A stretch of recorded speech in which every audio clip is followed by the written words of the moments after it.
السلام علیکم ورحمۃ اللہ وبرکاتہ۔ بسم اللہ الرحمن الرحیم۔ معزز ناظرین، آج ہم آپ کے سامنے صدقۃ الفطر کے تعلق سے گفتگو کریں گے اور ہم آپ کے سامنے ضروری مسائل بیان کریں گے۔ ہم آپ سے گزارش کریں گے کہ آپ اس گفتگو کو مکمل سنیں، آخر تک سنیں۔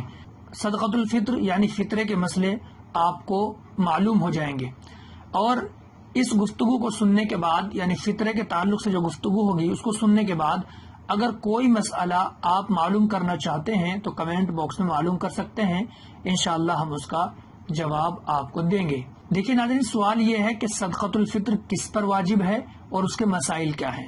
آئیے سب سے پہلے ہم یہ جان لیتے ہیں کہ صدقۃ الفطر کس پر واجب ہے۔ صدقۃ الفطر ہر اس مسلمان پر واجب ہے جو صاحب نصاب ہو، جو بقدر نصاب مال کا مالک ہو۔ اگلا سوال یہ ہے کہ صاحب نصاب کون کہلاتا ہے؟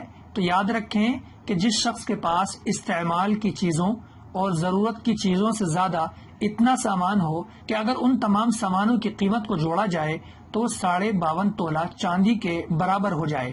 اگر ضرورت اور استعمال کے سامان سے زیادہ ہمارے پاس اتنا سامان ہے تو ہم پر فطرہ واجب ہو جائے گا، صدقۃ الفطر ہم کو ادا کرنا پڑے گا۔ اور رہی بات یہ کہ چاندی کی قیمت کیا ہے، 52.5 تولہ چاندی کتنے کی ہوگی، اس کو بازار سے معلوم کیا جا سکتا ہے۔ اگلا مسئلہ یہ ہے کہ جو اتنے مال کا مالک ہو جو ہم نے آپ کو بتایا ہے تو اس کو اپنی جانب سے اور اپنی نابالغ اولاد کی جانب سے فطرہ ادا کرنا پڑے گا، اور اگر نابالغ اولاد کے پاس مال ہے تو اس کے مال سے ادا کرنا ہوگا۔ اگلا مسئلہ یہ ہے کہ جن لوگوں نے سفر کی وجہ سے یا بیماری کی وجہ سے یا اسی طریقے سے کسی غفلت کی وجہ سے، کوتاہی کی وجہ سے روزہ نہیں رکھا اور وہ صاحب نصاب ہیں یعنی بقدر نصاب مال کے مالک ہیں، تو فطرہ ان پر بھی واجب ہوگا، ان کو بھی فطرہ ادا کرنا ہوگا۔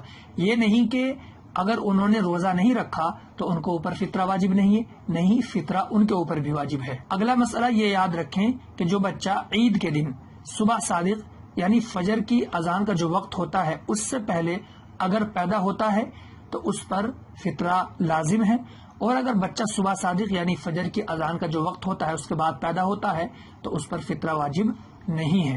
اگلا مسئلہ یہ ہے کہ جو شخص عید کے دن صبح صادق یعنی فجر کی اذان سے پہلے انتقال کر گیا ہے تو اس پر فطرہ واجب نہیں ہے، اور جو شخص عید کے دن صبح صادق یعنی اذان کے وقت کے بعد انتقال کر گیا ہے تو اس پر فطرہ واجب ہوگا۔ ناظرین، یہ بھی یاد رکھیں کہ صدقۃ الفطر یعنی فطرہ عید کے دن عید کی نماز سے پہلے ادا کر دینا بہتر ہے، لیکن اگر کسی وجہ سے ہم عید سے پہلے ادا نہیں کر پائے ہیں تو اس کا مطلب یہ نہیں ہے کہ اب ہم ادا نہیں کر سکتے، نہیں، ہمیں بعد میں ادا کرنا ہوگا، بعد میں ادا کرنا بھی جائز ہے۔ جب تک ادا نہیں کریں گے وہ ہمارے ذمے لازم رہے گا اور ہمارے ذمے رہے گا۔ اب سوال یہ ہے کہ صدقۃ الفطر کتنا ہوتا ہے؟ تو یاد رکھیں 2.25 کلو گیہوں ایک فطرہ ہوتا ہے۔ ہم 2.25 کلو گیہوں نکال کر کے یا اس کی قیمت کسی غریب کو، کسی مسکین کو دے دیں جو حقدار ہو۔ یاد رکھیں اس وقت 2.25 کلو گیہوں کی قیمت الگ الگ شہروں میں الگ الگ ہے، کہیں پر 35 روپے ہیں، کہیں پر 40 ہیں، یا اس سے زیادہ یا کم ہے۔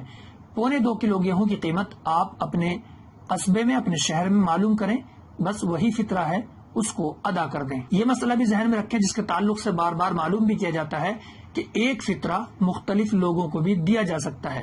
جیسا کہ ایک فطرہ ہے، اگر ہم چاہ رہے ہیں اس ایک فطرے کو ہم 2 یا 3 یا 4 لوگوں کو دے دیں تو دے سکتے ہیں، جائز ہے۔ اسی طریقے سے اگلا مسئلہ ذہن میں رکھیں کہ ہم بہت سارے فطرے یعنی 3، 4، 5، 7، 8، 10 فطرے اگر ایک ہی آدمی کو دینا چاہیں تو دے سکتے ہیں۔ تو یاد رکھیں جو صاحب نصاب ہیں یعنی جو فطرہ ادا کرنے کے قابل ہیں، جن کے پاس اتنا مال ہے کہ وہ فطرہ ادا کر سکتے ہیں، ان کو فطرہ دینا درست نہیں ہے۔ یاد رکھیں اپنے حقیقی بھائی بہن اور چچا اور پھوپھی کو فطرہ دیا جا سکتا ہے، میاں بیوی کو، بیوی اپنے میاں کو فطرہ نہیں دے سکتی، اسی طریقے سے اولاد اپنے ماں باپ، دادا دادی کو، اور اسی طریقے سے ماں باپ اپنی اولاد کو فطرہ نہیں دے سکتے ہیں۔ صدقۃ الفطر یعنی فطرہ غریب، محتاج اور ضرورت مندوں کو دینا چاہیے، ان کو مالک بنانا چاہیے۔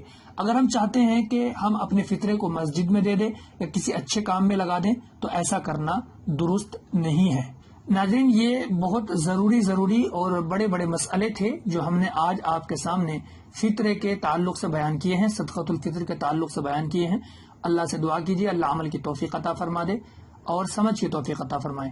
اگر ابھی بھی فطرے کے تعلق سے آپ کوئی مسئلہ معلوم کرنا چاہتے ہیں تو کمنٹ باکس میں معلوم کر سکتے ہیں، انشاءاللہ ہم اس کا جواب دینے کی کوشش کریں گے۔